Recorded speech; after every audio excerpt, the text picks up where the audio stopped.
Let's go! Football card collecting and investing. We are loving the feedback, the comment section. We've had some tough comments. We have mostly positive comments. We love it. Whatever your opinion may be, that's the point of this show, Andy. We want people to be able to voice their opinions and learn along as we learn about football cards, right? And what we want to start this episode off with today, Andy, what set do you focus in on the most? If you're watching this on YouTube, comment down below. If you're listening to this, answer this question right now to yourself. And Andy, before I give my answer, I'll let you give your answer.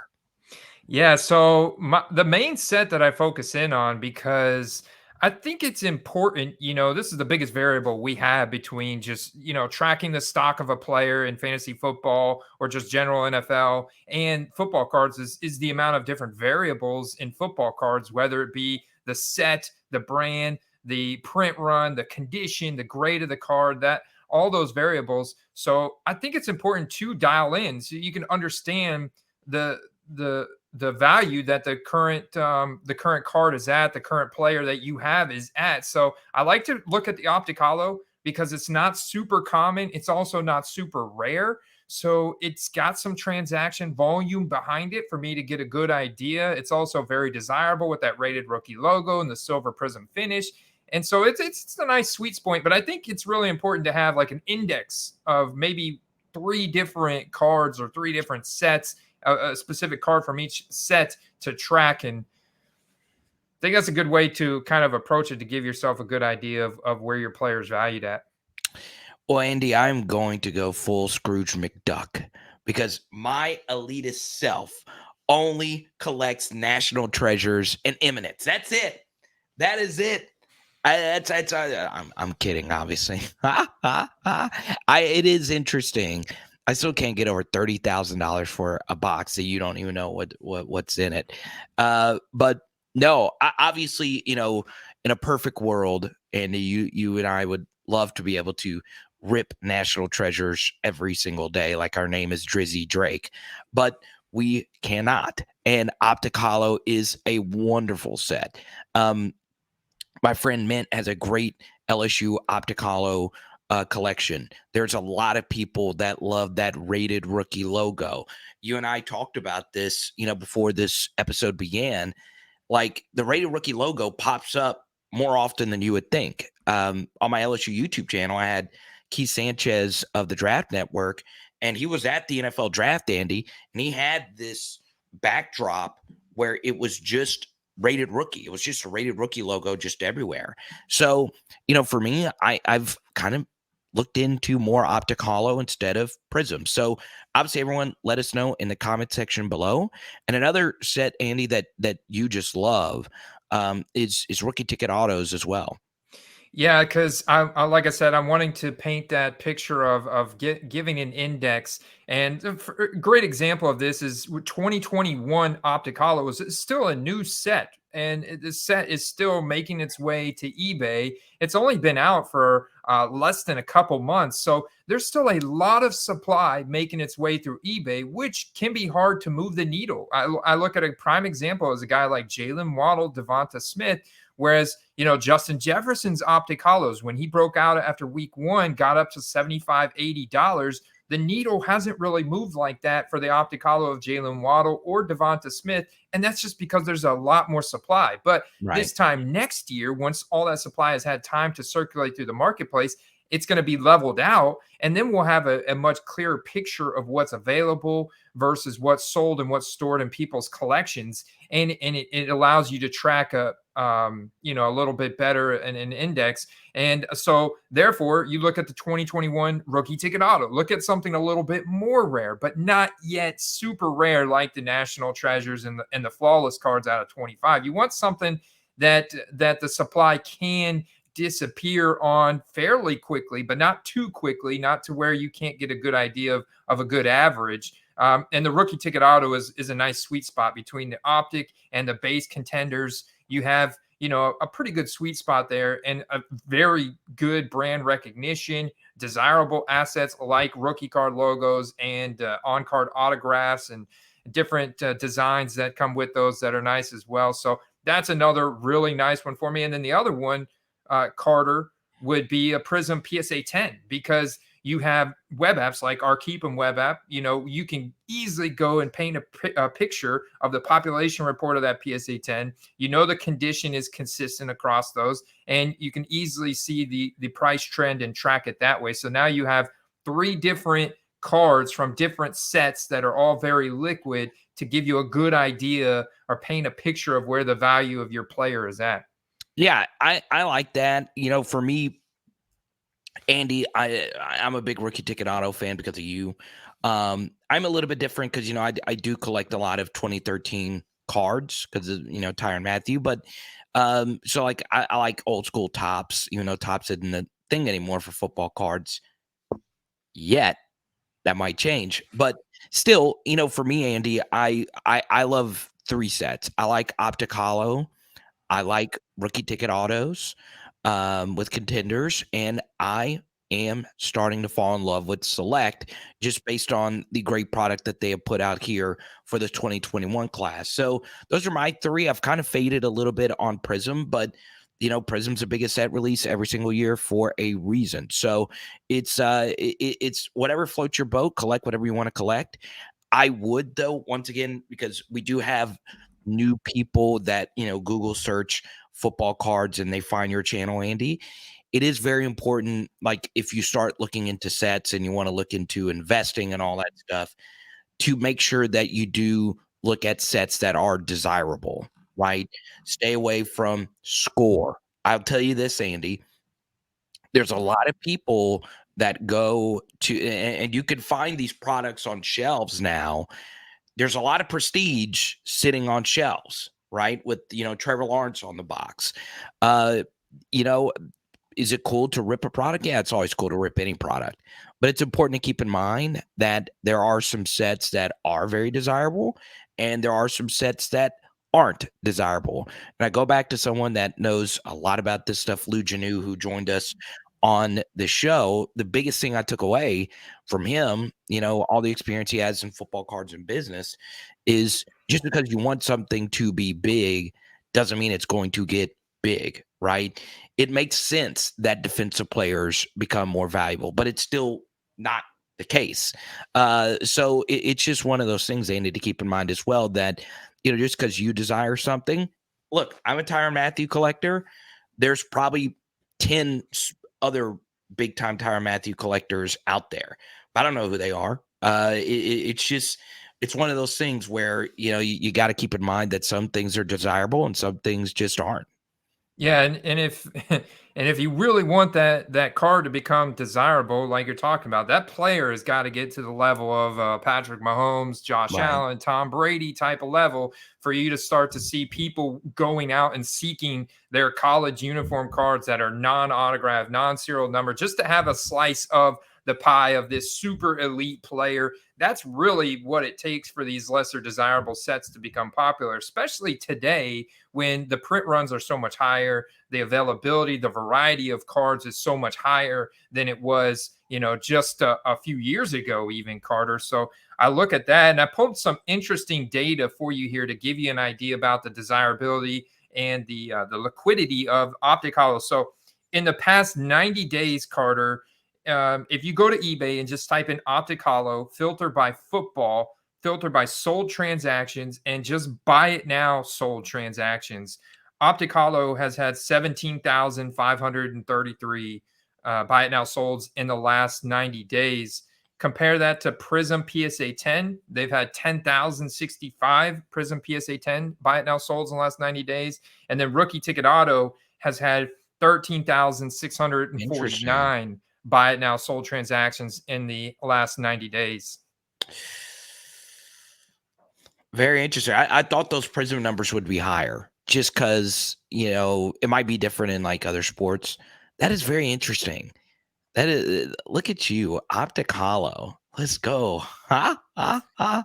That, I'll tell you this, that rated rookie logo with that silver finish, it pops. It just pops, man. Uh, I miss my Michael Thomas Opticalo cards that I sold a few years ago. For me, Andy, I guess the next big thing when it comes to football cards, um, and we talked about them a little bit before, are these situations where you look at some of these quarterbacks that are just playing out of this world, right? Like I love seeing I love random quarterbacks that just ball out. I love the Geno Smiths of the world that is out, and it's not even close, outperforming the what out of Russell Wilson. Uh, it's one of those things. Like, does anyone think Geno's going to take the Seahawks on a Super Bowl run? No, but Andy, he's a fun ride. This has just been, for me, a fun quarterback story. Him and Jared Goff playing really, really, really well right now.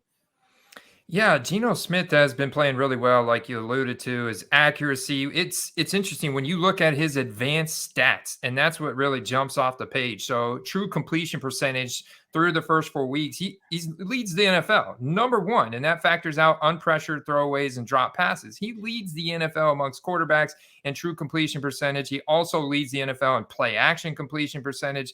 And they've got a good run game and Rashad Penny and Kenneth Walker. So they've been able to set him up there and clean pocket. He also right now is currently #1, and he's not even getting a great protection right there in Seattle behind that O line. And he's just playing very efficient.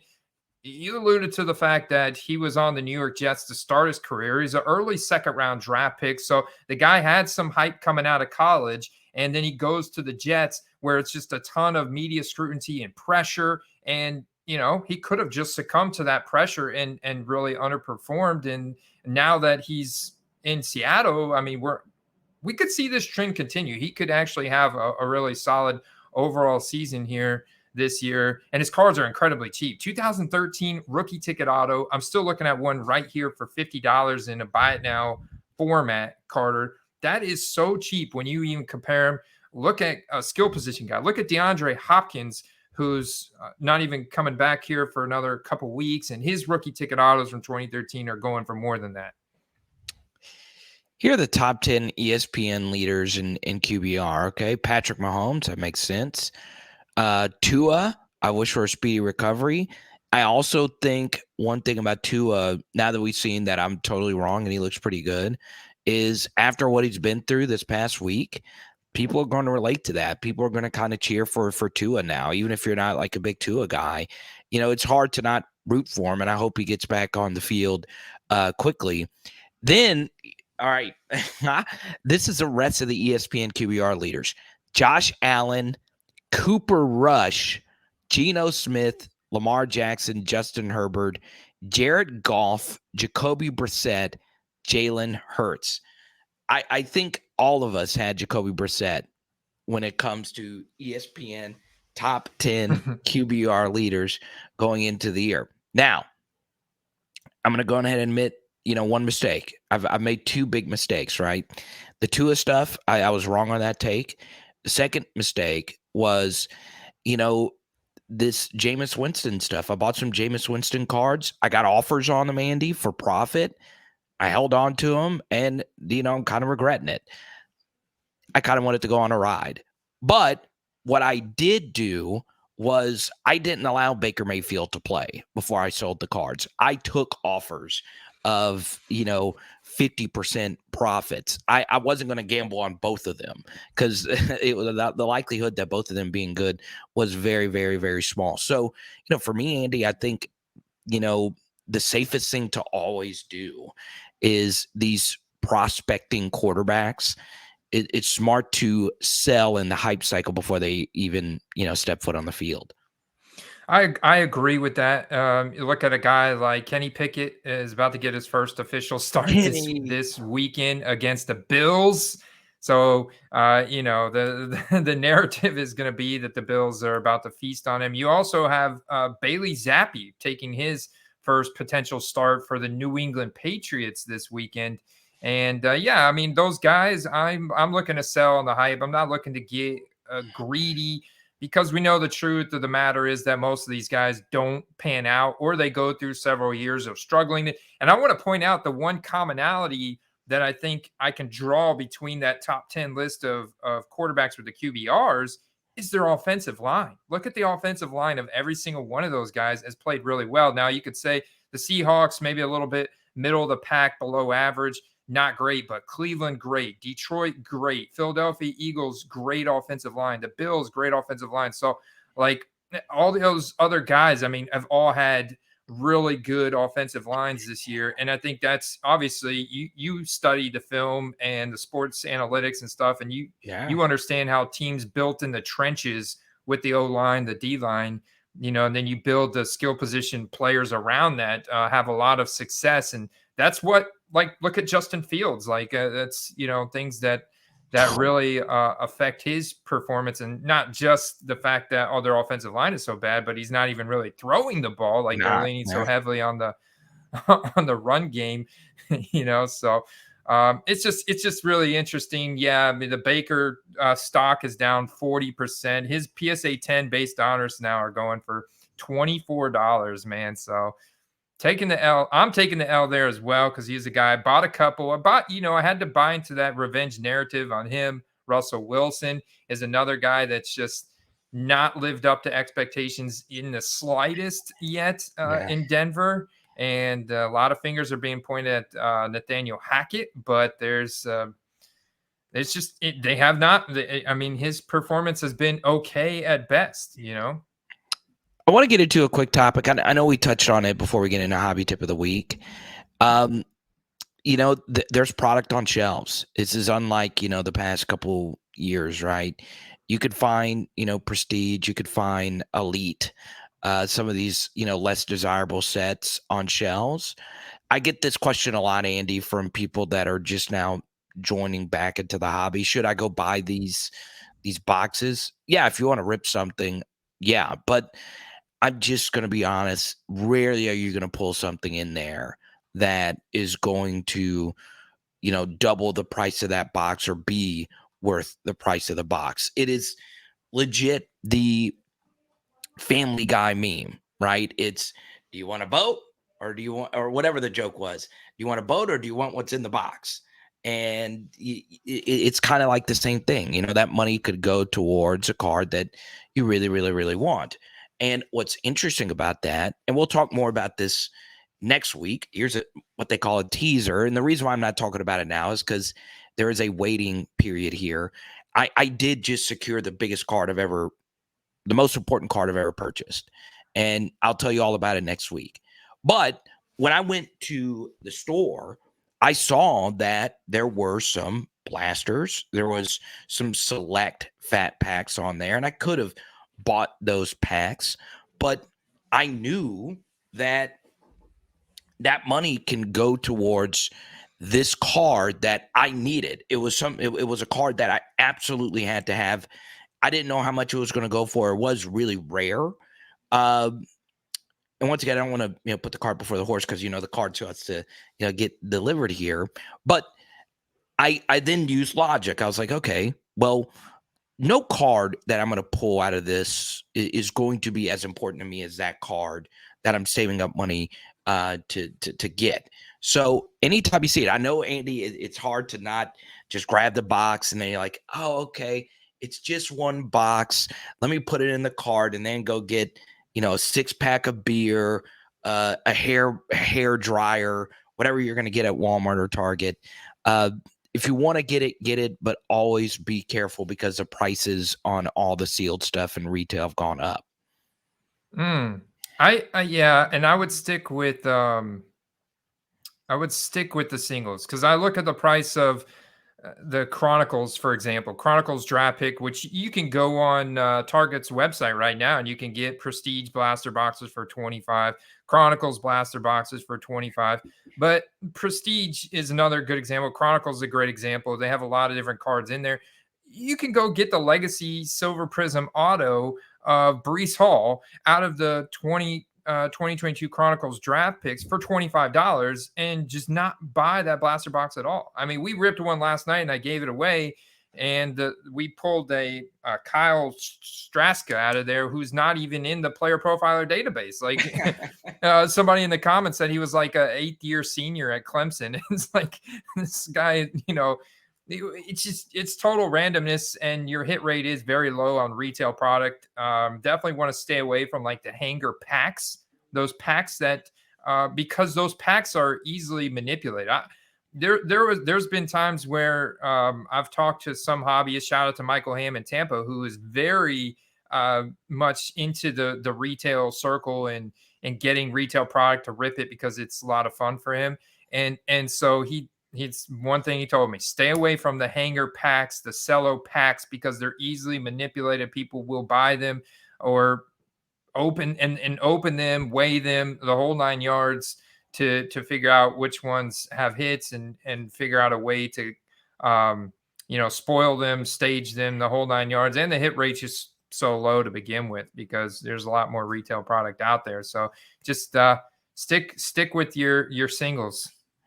There's a viral ish TikTok of being able to see a downtown in an optic pack. You gotta, I don't know if you saw this video or not, you gotta shuffle the cards around and look at it in a certain way. So it kind of just, takes the allure out of it. Now, we do get to hobby tip of the week. Andy, well, first, if you have any other thoughts before we get into hobby tip of the week, feel free to go on ahead. But the floor is now yours, my friend. Yeah, man, this is my other thought and my hobby tip of the week. We're starting to enter that time period of the season where there's going to be a lot of very good opportunities. So I think it makes sense right now to be very stingy with your money. Be very stingy with your money. Save up your money here the next couple weeks. I'm already starting to see this trend a little bit. You're not seeing, and a lot of these guys have had rocky starts. You look at the Bengals starting off 0-2. Now they're 2-2. The same thing with the Chargers, and they're kind of recovering. And the Broncos are struggling. So you have a lot of teams. Even the Chiefs are 3-1. The only team undefeated is the Eagles, and Jalen Hurts, leading that team. Yeah, he has seen a big appreciation in his cards. Saquon. So the number of players that have really gone up like 50 to 100% in value on those optic hollows, the rookie ticket autos, and those Prism PSA 10s is very small. It's only a handful of players. All the other ones are either kind of staying stagnant or they're kind of going down a little bit because we're entering that part in the season where all the focus is on this small handful of elite players that are playing at the top of their game, that came into the season with lower expectations, that are now way overperforming. You got to understand there's already multiple Super Bowl appearances baked into the values of Patrick Mahomes, Tom Brady, Josh Allen even, and those cards are just going to have a hard time going up even more from where they're at now until they get to the playoffs and get to the Super Bowl. So understand that we're getting into this time period where it's going to be a lot of really good buying opportunities for then a big appreciation hype cycle into the playoffs. And I want to save my money and stalk the auctions in the coming weeks and try and capitalize on some really good opportunities, and especially on 2021 more rare cards, just because there's so much 2021 product circulating through eBay. It has this perception of a massive excess in supply, but when the dust settles, it's going to kind of level out to that of 2020, and you can see a massive difference in the sold transactions. Andy, as you know, like last year in late November around Thanksgiving time, I bought a lot for very discounted prices. I bought a lot of Burrow, and just because of what you said, it's very important to keep this in mind as well. The NBA's coming up, right? And even though we don't talk basketball cards on here, there is crossover with football cards and basketball card collectors, investors, flippers, whatever you want to call them. Well, the NBA's got a bunch of young stars as well, right? And a lot of people start spending their money on that because this is, the NBA hype cycle. They just had, their media day. Everybody looks great in their jerseys. Everybody looks like this is Zion's year. This is Luka's going to win the MVP. So understand that there are going to be some buying opportunities over this next month. Now, how do you determine if it's a good buying opportunity? Well, one way you can is, and I'm shameless plug, patreon.com/football cards. There's plenty of people in there that will give you advice, and there's plenty of data that Andy, shares not only publicly on YouTube, but there's charts, there's, the weekly buyer rankings that you do, eBay searches and all that stuff. But it's not just Andy, it's a group of people like Raven Invest and a lot of smart people in there. Jonathan Taylor Cards, RIP his collection right now. But not RIP. Jonathan Taylor's still going to be good, but I hate that he got hurt. Still, it is very interesting that these cycles happen, Andy. So shout out to you thinking ahead. I love that. Yeah, it's still heavily correlated with performance, but for example, TJ Hawkinson went off for 40 something fantasy points, was a tight end one this past weekend. But there was only, I would say, a dozen buy it now solds for his cards. And people ask me, what about buying into T Hawk? Well, I'd say for one, the Lions still lost. The Lions are still, struggling overall to even maintain a 500 record, right? And so there's that whole thought process there that weighs heavily into the cards. And also TJ Hawkinson is got all that volume because of a lack of target competition. Amon-Ra St. Brown was hurt. DJ Chark was hurt. DeAndre Swift was hurt. And they have an elite offensive line. So this freed TJ Hawkinson up to put up some big receiving numbers. But is that trend going to continue? Now, if he goes out and for the next 3 weeks strings together some more 30-plus fantasy point performances, when his expectations were only to put up, 10 to 15 fantasy points, and the Lions can get some more wins on the board. Now, all of a sudden, we can see a clear, demand spike and therefore price increase of his rookie card values on eBay. But otherwise, it's not directly correlated with daily fantasy football in that sense, Carter. Yeah. One thing I would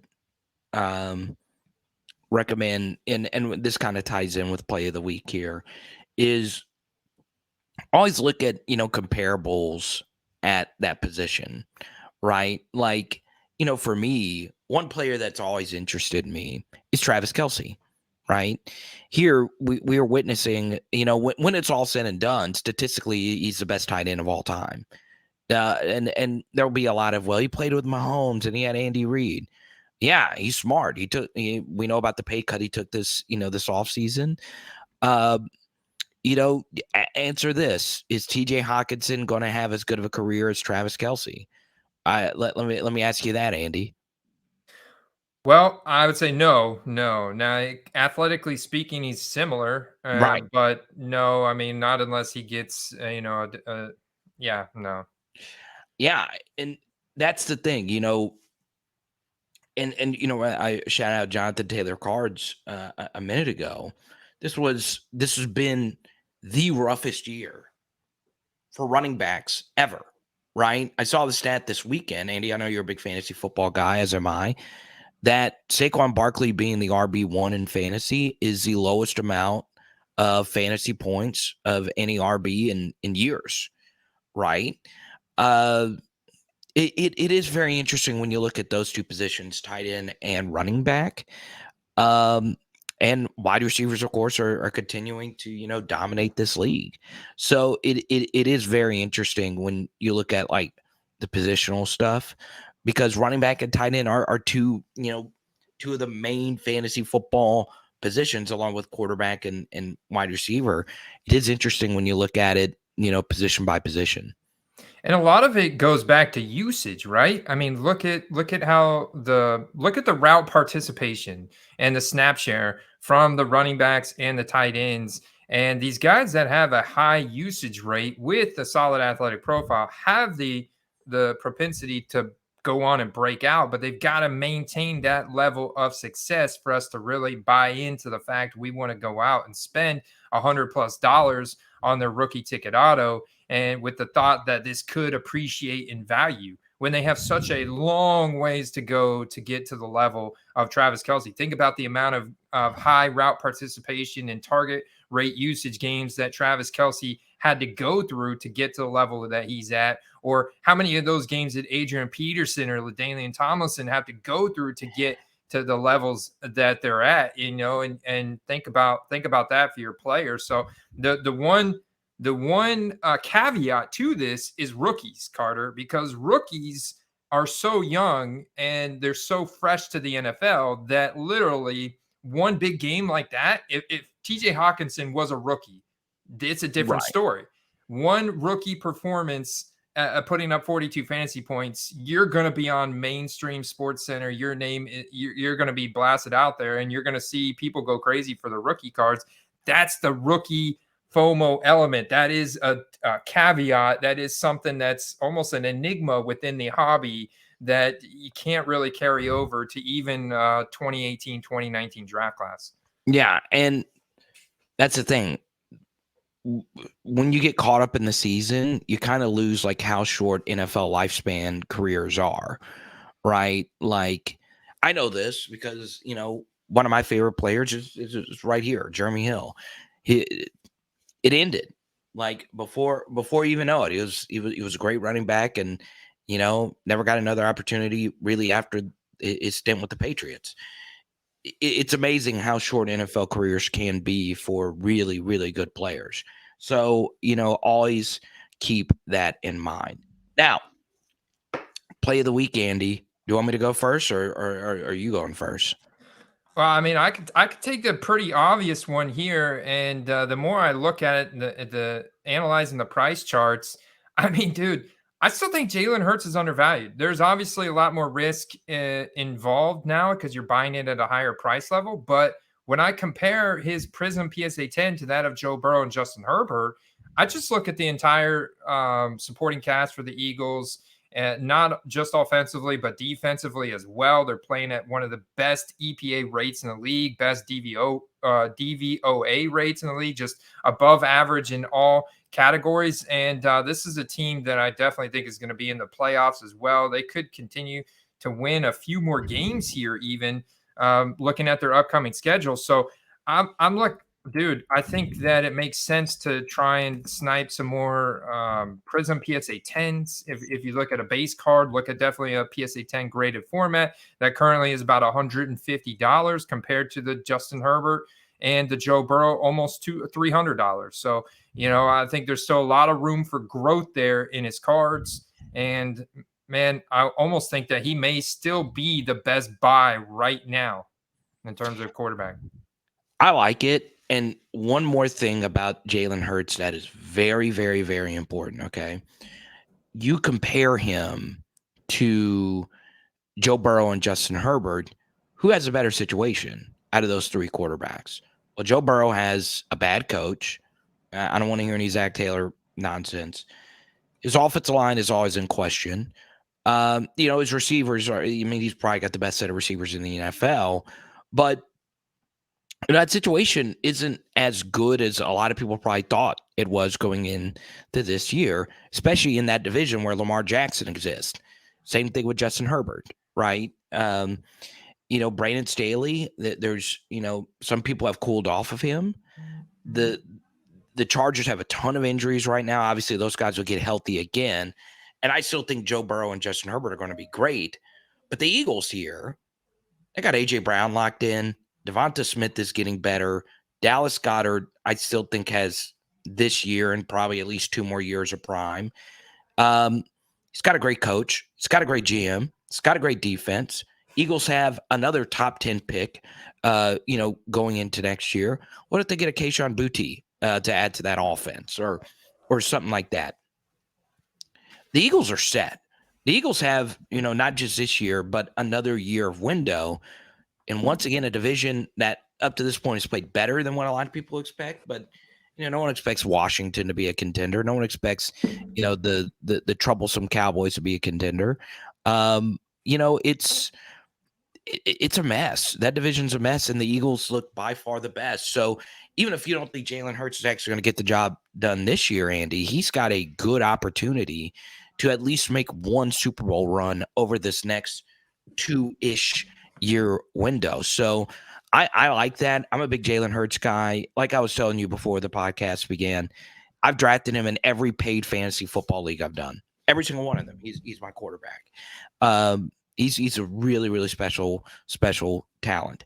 My play of the week, Andy, is going to be a little bit more general, right? And it goes back to, the point I made a minute ago. I kind of spoiled it, is just being very careful about running back purchases. This is very interesting because it's twofold for me. Andy, I know you like Javonte Williams a lot, right? Yeah, I do like Javonte. In fact, I had just bought a couple of his cards that I think I haven't even opened yet. I like Javonte too, but man, sucks. Jonathan Taylor. We'll see how severe he should be back.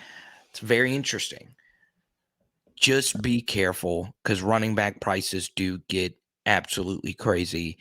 And I this is just so glaring to me. It's still amazing, like how great of a collection you can make of Ladainian Tomlinson and Adrian Peterson cards. It's the one thing I think about the most in football cards. Like how affordable these two icons, the two best running backs of the past 2 decades, clearly are those two players. You could build a legendary set of those two players, right? So my play of the week is going to be a little bit more macro. It's just being very, very, very careful with running back purchases. Now, here's what's really interesting about that, Andy, is the biggest development this year in the NFL. And Chris Collinsworth brought this up on Sunday Night Football. I am a little bit of a film nerd. Is the too high shell coverages, right? The in other words, defensive backs are playing further back. They're not allowing the explosive plays. You've seen offenses that we thought would be very good be very clunky. And it's because of that. They're not giving you explosive plays as easy. So you know what teams are going to have to start doing, Andy? They got to start running on it.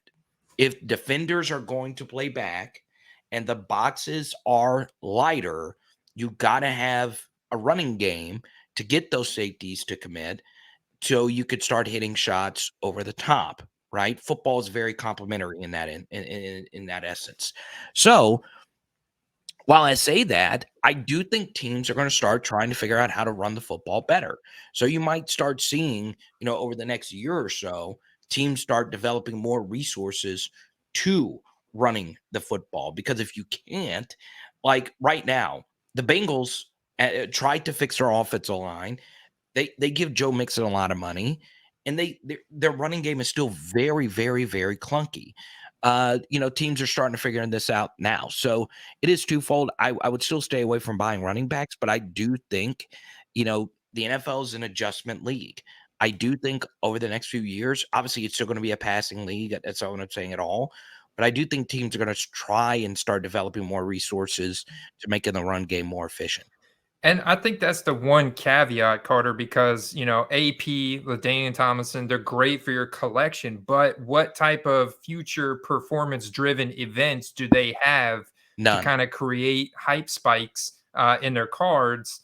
It's not really there unless AP's maybe his boxing match with Le'Veon Bell, that kind of stuff, or you know, LT on Sports Center and NFL Network and that kind of stuff. So outside of that, there's not really like clear events that draw a lot of Yeah. media attention, and for them to really go out and kind of make a name for themselves, their legacy's written in stone. So I do feel some security in investing in guys like Javonte because they're so young, right? 23. I know he'll be back next year and hopefully a better situation by that point, because they'll have gotten worked through all these initial speed bumps that the Broncos are already dealing with this year anyways. And I see this firsthand because look at how good Austin Eckler did this past week, and the Houston Texans play a lot of cover three, very conservative defense, and Austin Eckler just ate him up on the ground Sunday. Derrick Henry did this with the Indianapolis Colts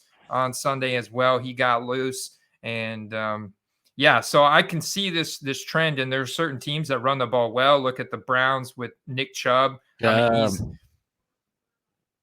Yeah, man, he's been an absolute beast in the run game this year, and Saquon is virtually just going to have to take direct handoffs from here on out. So direct snaps and just run the ball. So he's going to have to do it all, man. So I do see this trend, that there is opportunities, but it's not as it's way more volatile than wide receivers and especially quarterbacks, which continue to still clearly drive the market. Who had Clyde Edwards-Helaire outscoring Jonathan Taylor up to this point? Who did? Raise your hand. I think you did, maybe. I don't know. I I, think there's some. I would be the most biased person ever towards Clyde Edwards-Helaire. I didn't have that, but I don't think I will never forget the Clyde Edwards-Helaire like paper rated rookie. At one time going for $200 raw. I wonder where that person is right now with that card. I just want to know. You can get that card maybe for $1 now. He was a first round running back draft pick in the real NFL, but also in fantasy drafts as a rookie. The It's Chiefs, crazy. man, people were going so crazy for him. And so when he was a rookie, man, but now that PSA 10 base Donruss has a trend of $12, even right now. And that's just because he's just now like getting sold volume. He's like totally coming back from the dead this year in a touchdown, sort of speak. But I mean, I look at it, okay, that when they played the Colts and the Chiefs lost to the Colts, he had 7 carries for 0 yards, yet the touchdown bailed him out.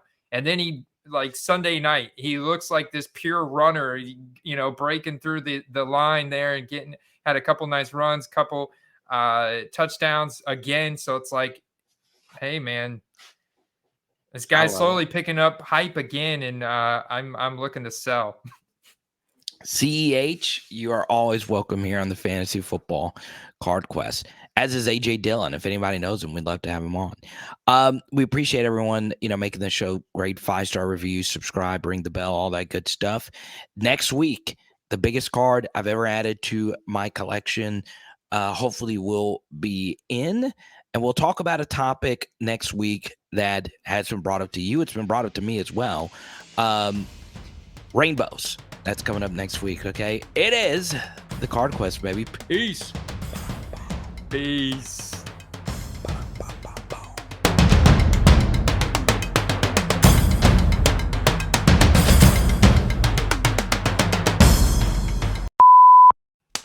What up? What up? What up? What up? What up, man? Still got the iceberg jacket on. I just decided to wear it because everybody liked it last week, so I decided to rock it again. Why not? How are you? Obviously, most important thing. Yeah, man, I appreciate that. Doing good. There is a little chill in the air outside. It's nice. It's after the hurricane last week. It's definitely cooled off down here. It's like officially fall. We're getting a nice little chilly spell, but I mean, we got really lucky here in Tampa, man. There's no other way around it. We got super lucky here. I feel terrible for the people like 2 hours south because they just got like wrecked. And Yeah. Well, I'm I've dealt obviously with the hurricane, not me personally, but I had family from Katrina relocate and stay with my family for a really long time, and it's just so sad and devastating. But yeah, it sucks. I was worried for you because I talk to you more than pretty much anybody now. And glad you and your family are okay. More importantly, I'm glad. Forget you and your family. I'm glad your football cards are okay. I know that's all you care about. Yeah, I had people reaching out to me like, "Hey, man, make sure you put those in like a watertight Tupperware to container, keep them safe." No, I appreciate all the advice and the warm wishes from everybody because I did, man. I had to batten down the hatches. It was like living in a dungeon. It's the weirdest thing, but having your windows boarded up and not being able to see outside, like unless you open the front door. It was so weird. So I was like, immediately Friday. I mean, that's what we did. We were taking down boards and just a bunch of like little tree debris in the yards and stuff. But overall, we got really lucky here. I need to do 2 things. Now that I mention it, number one, I finally I bought like a year and a half ago. Um, like a bunch of slabs to get slabbed by Pure Graded X. Mhm. When they had like a $7 a slab deal. And I finally sent my cards there. So I got to fill out my form for that. Um, and my second thing was I was very interested in crap. I just lost my thought. I just completely lost my second thought. It was something like kind of profound about like football cards. Uh, oh, I still got to fill out the stuff you sent me for the charts that one of our patrons does. Yeah, man, the web app. The web Wha- app is it's that tool is incredible. Is it Yeah, you like should get is on it? there. Do you like it better than like Market Movers or Card Ladder or something like that? Oh yeah, because it does exactly the same thing that theirs do. It gives you so much intel, and I like Market Movers is really clunky in my opinion. I've played with it and stuff before, and it's very limited, and you have to like really kind of hunt. This one, he does a really good job of making the user interface super friendly, easy to use. Like there is Right. no train. You don't need training. You don't need practice with it. For a couple hours before you figure out how to do a simple compare and historical price comparison and look at a chart. The data is reliable. It does exactly what those things do. And but we also have incorporated the fact that we are it's just football cards, Right. and it's Yeah. just graded cards because you have the consistency there and like the search queries and being able to pull in like consistent data. So yeah, it's got all that, and they show the population report and what he's got on there. Also, that's better than Market Movers and Card Ladder is the little buttons, the tabs, so you can quickly toggle between PSA 109A, BGS 9. All the different grades from the four major grading companies got PSA, BGS, SGC, and CSG on there, and so you can get a quick comparison of that plus the sales volume plus the sales trend, plus the one thing that our app does that no other apps do is we give a market volume. So he's also tracking auction sold volume and buy it now sold volume and differentiating between the two and giving that data on a daily basis. So there's Nice. market trends we're able to see in that app that market movers and card ladder aren't able to. They don't have that feature set up unless they've just done it like it's brand new. Um, I know they but had like some kind of new launch or something. I saw that on Twitter. I don't know what it was. Um, but it was something.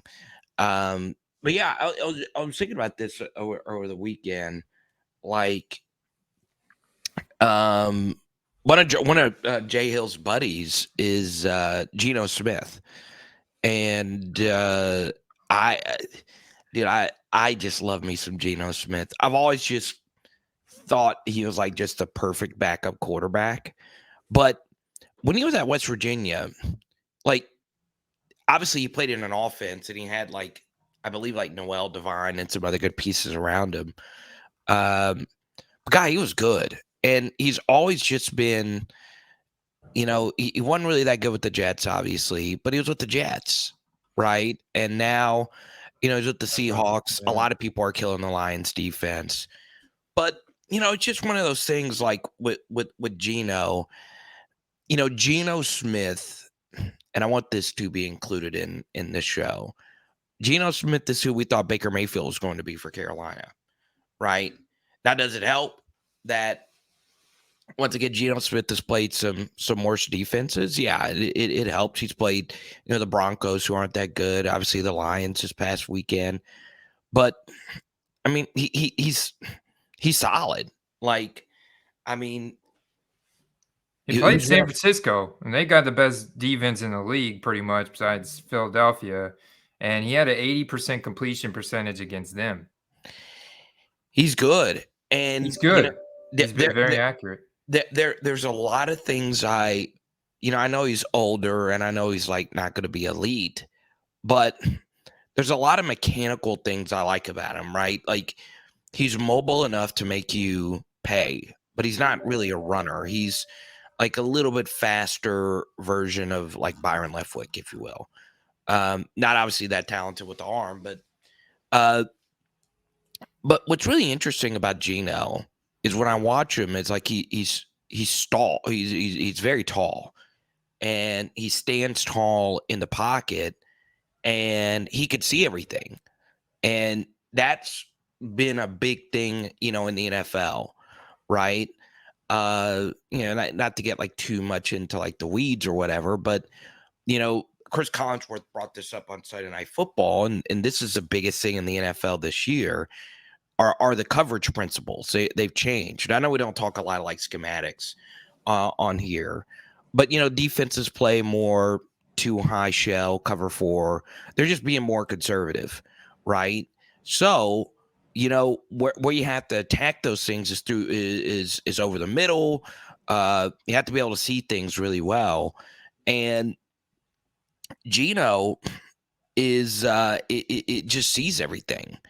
And he's just playing really well right now. He's just one of those guys that you just kind of cheer for. Maybe the Seahawks make a little surprise run here, baby. Let's go.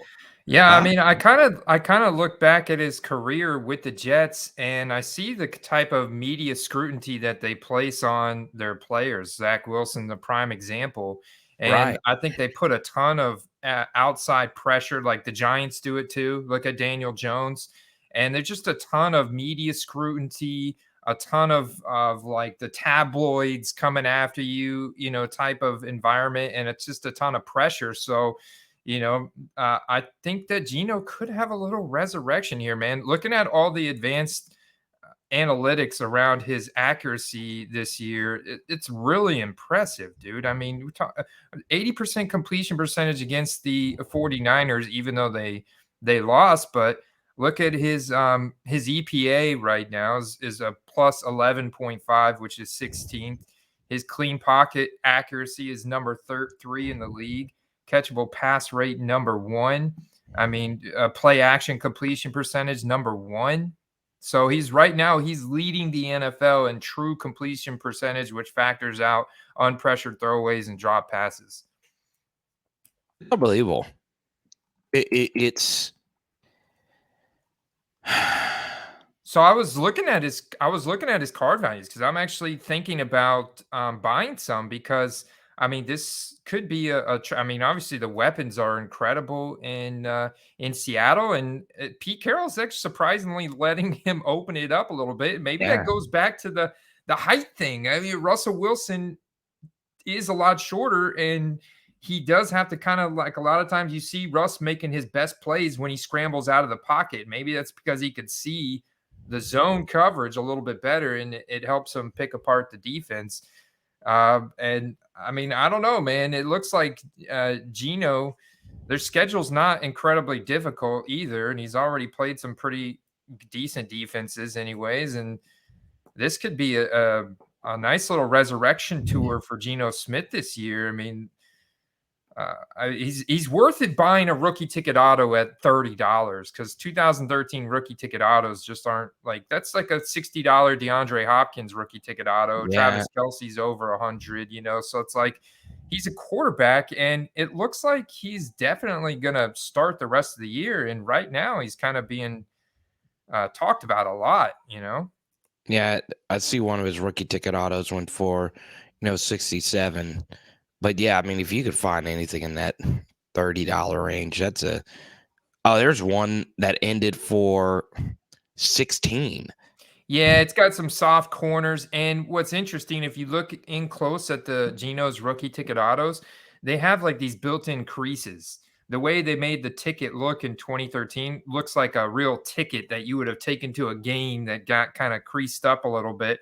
And so it's Yeah. hard to tell if there's an actual crease in the card or if that's designed crease.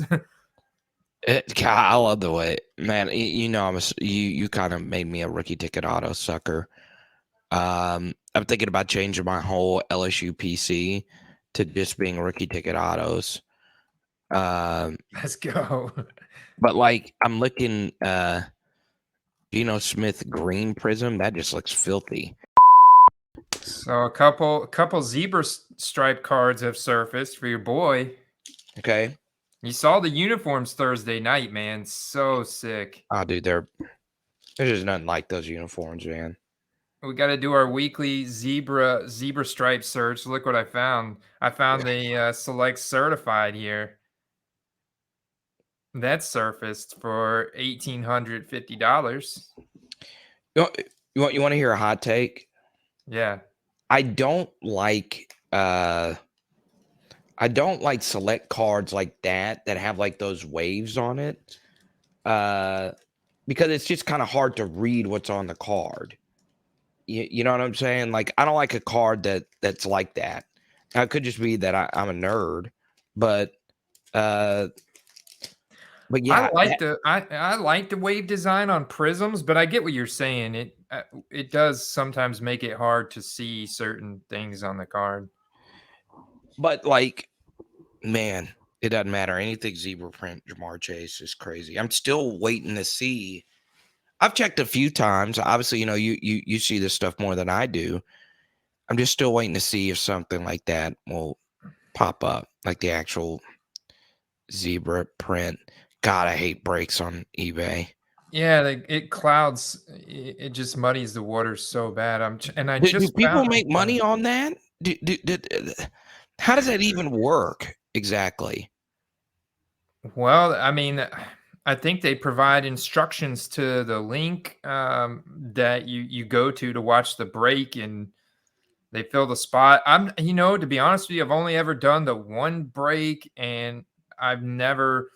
Would be a good person to ask is Steve and Raven. They've I think filled a break they did, and they used eBay and put up a spot.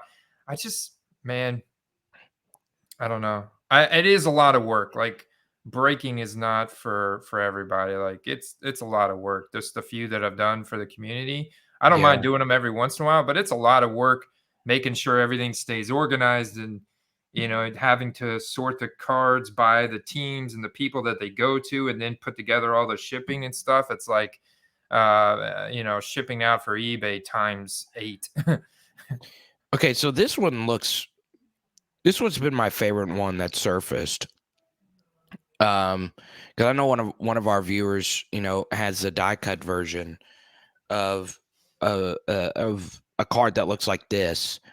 But it's still crazy that just the regular zebra print one has not. I've not seen a copy. Have you seen a The copy? field level? Nope. Yeah, That's why I keep looking for it, but that field level zebra print is insanely rare. dude, It I has love. not surfaced yet. Here's this one's the phenomenon. So this is that is phenomenon insert this year. Nice, Crazy background design on that one, man. dude. I kind of like that the field level Jamar has not surfaced yet. That just kind of adds to the allure of this card. It's it's a chupacabra, man. So the field level, okay, so the field level of Kellen Mond has surfaced, as has Devonta Smith. Yeah, you've had in the Josh Palmer we saw sell. There's a Javonte Williams. Gotta pour some out for Javonte Williams, man. God bless America. Hate that so much. God, all these other prints. The Zacatech. I need to go on ahead and start selling a lot of my collection just to be ready to get this Jamar card. You got to be ready, man. Yeah, I might not. You might not. I did not think that they would be this rare. So you would probably the print run on them is probably like 50. Oh, there's a Big Mike, $3.99. In terms of SSP, when it's labeled SSP by the hobby, And the manufacturer, yeah, it's a print run of 50. It's crazy, man. If I get one, I know it's going to be controversial. If I get one, I'm putting it in an SGC slab with Ooh, you get that black and white? the black and white. Aesthetically, I think it would look better than the PSA slab. 2020 score. Tom Brady score tribute autographs. Okay. 1 of 1. So I know it's not like an older card, and it's like, just a new parallel of him in the Patriots uniform. My favorite thing about this card, though, is the 1 of 1 is clearly printed on the card, right? Mhm. It's the most important thing about the card, right? The 1 of 1 is the most important thing. Then it's auto, and then of course, it's Brady.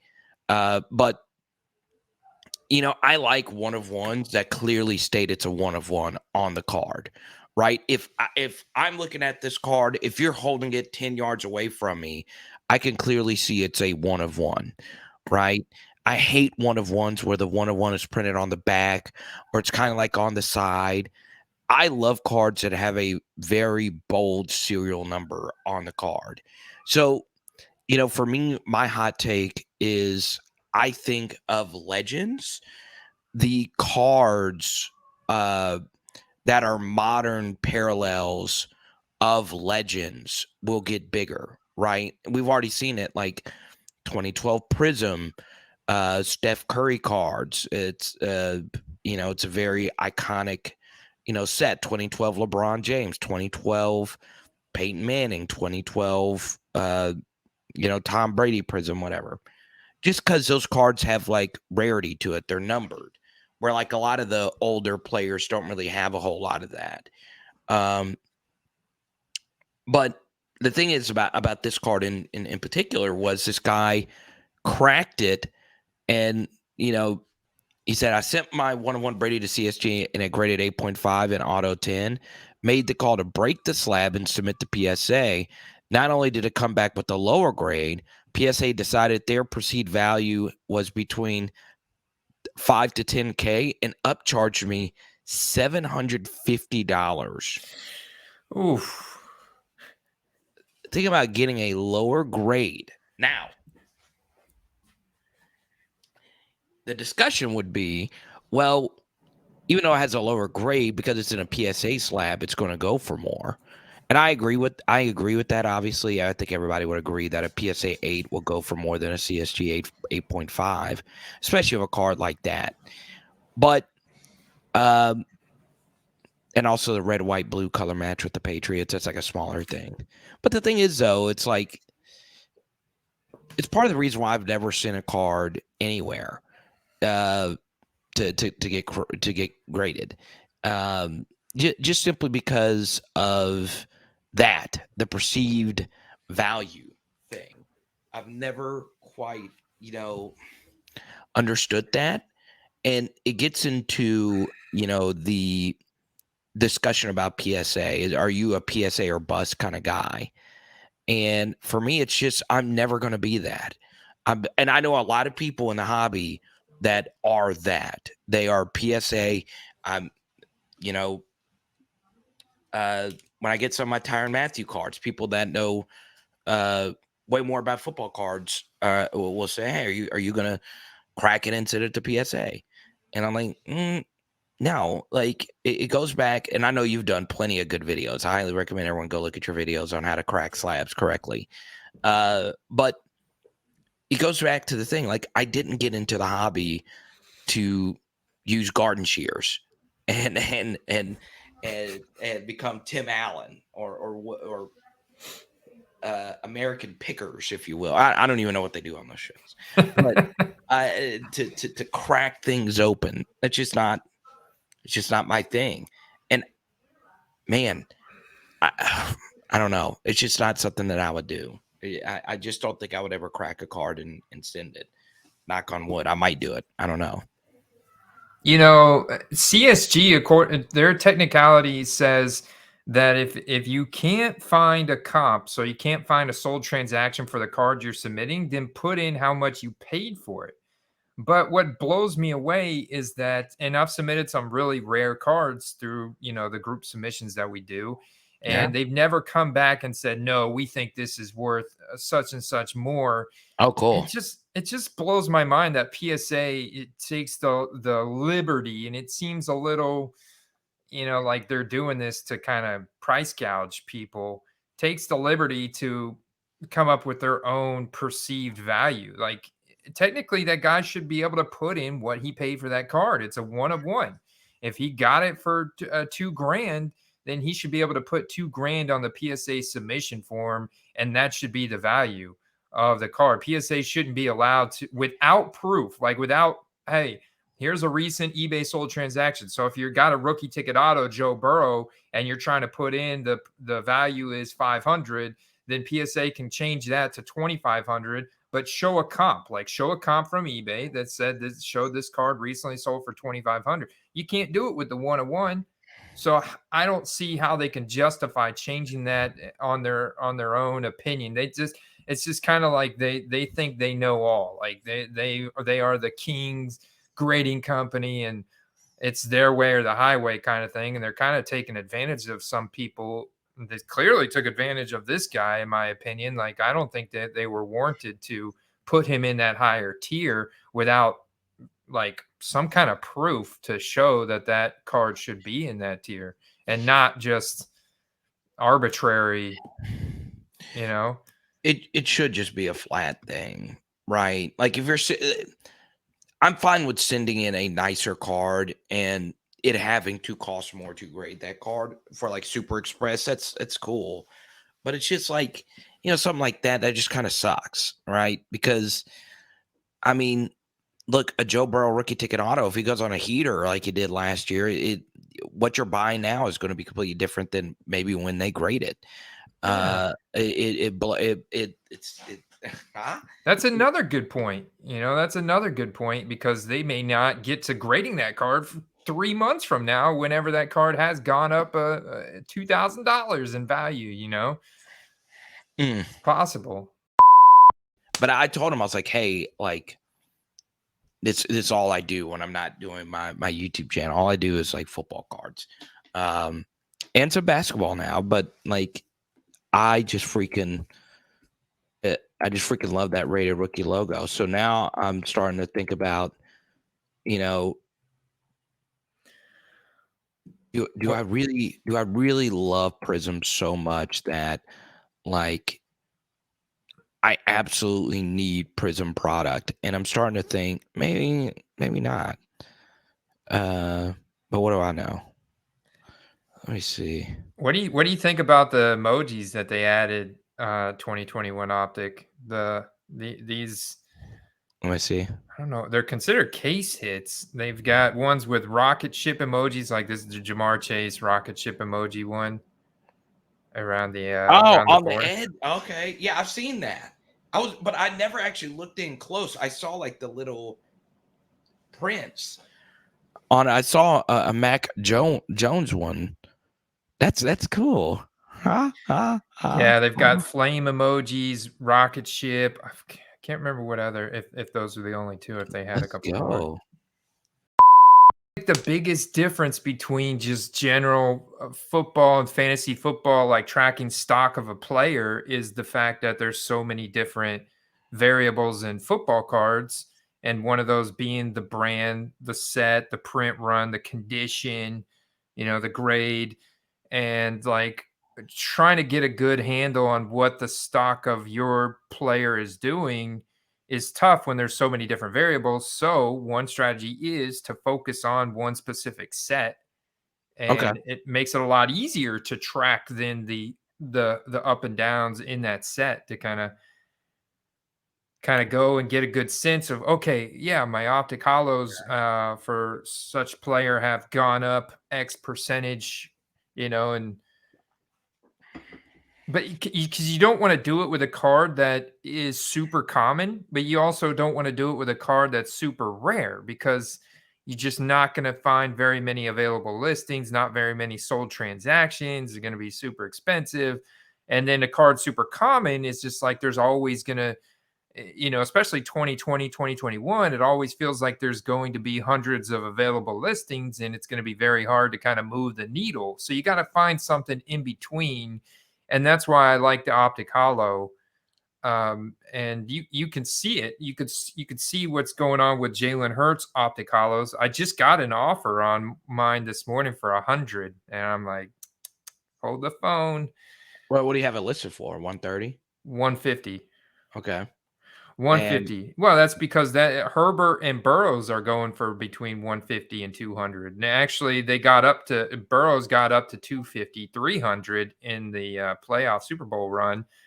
And I've seen Herbert's get up to that. So depending on what I see happen this week, because I see transactions already popping off for 100, I may raise my price to 200 because it's in really good condition. And I mean, but that's the thing. I bought it before week 3 for $50, 60 out the door with shipping.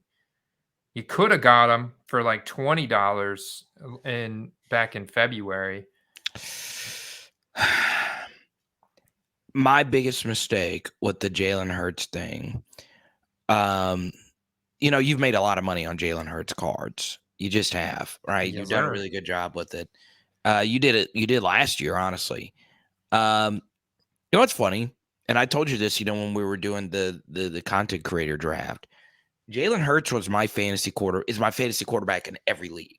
At one league, like my Power LSU league, where Trevor Lawrence is my fantasy quarterback. But every other league, Jalen Hurts is my guy. I was really high on him in fantasy going into this year, right? Because I kept hearing all these fantasy analysts say, well, we want a quarterback who can run and get you more points. I was like, well, Jalen Hurts, how many quarterbacks as a runner is better than Hurts? Lamar. And that's it. Like, obviously, Josh Allen's really good runner as well. And there's a few others. I mean, Fields is probably a better runner than Hurts, but he can't throw, and his team sucks. But Hurts is just amazing. He's just really, really solid. And I'm like, okay, you get A.J. Brown. Dallas Goedert is so freaking underrated. And you got the best center in football, Kelsey. And I'm like, holy crap, this just makes sense. So I drafted him in the 6th round every single time. If he lasted 5th or 6th round, bang, bang, bang, bang, bang. And I was like, well, if I went all in on him for that, and I love fantasy football so much, why did I not buy any of his football cards, before this year? If I thought that highly of him, that fantasy football is something that I love, why would I not just go in on football cards, something else that I love as well? So I hated it. I hate I didn't do it. I hated, I looked at a Jalen Hurts auction PSA 10 just for his prison base last year. Somewhere ending in like the low 40s last year. I think low 40s, 50s. And I was like, God, even though I'm not like a base fan in any shape, form, or fashion, PSA 10 in that, I was like, dang, that's just insanely low for a guy that's on a loaded team in a weak-ish division.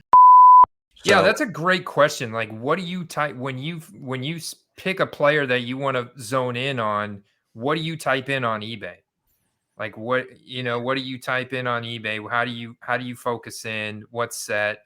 It's a really interesting question because there's a lot of different ways to do that and approach that, and that's just a good conversation. Yeah, so that should be the question, and then after that, we'll just kind of figure it out like we normally do, and then hobby tip of the week, and then play of the week, and we shall be good to go. So let me know whenever you're ready. All right. Yeah, man, let's rock and roll. Let's go. Football card collecting and investing.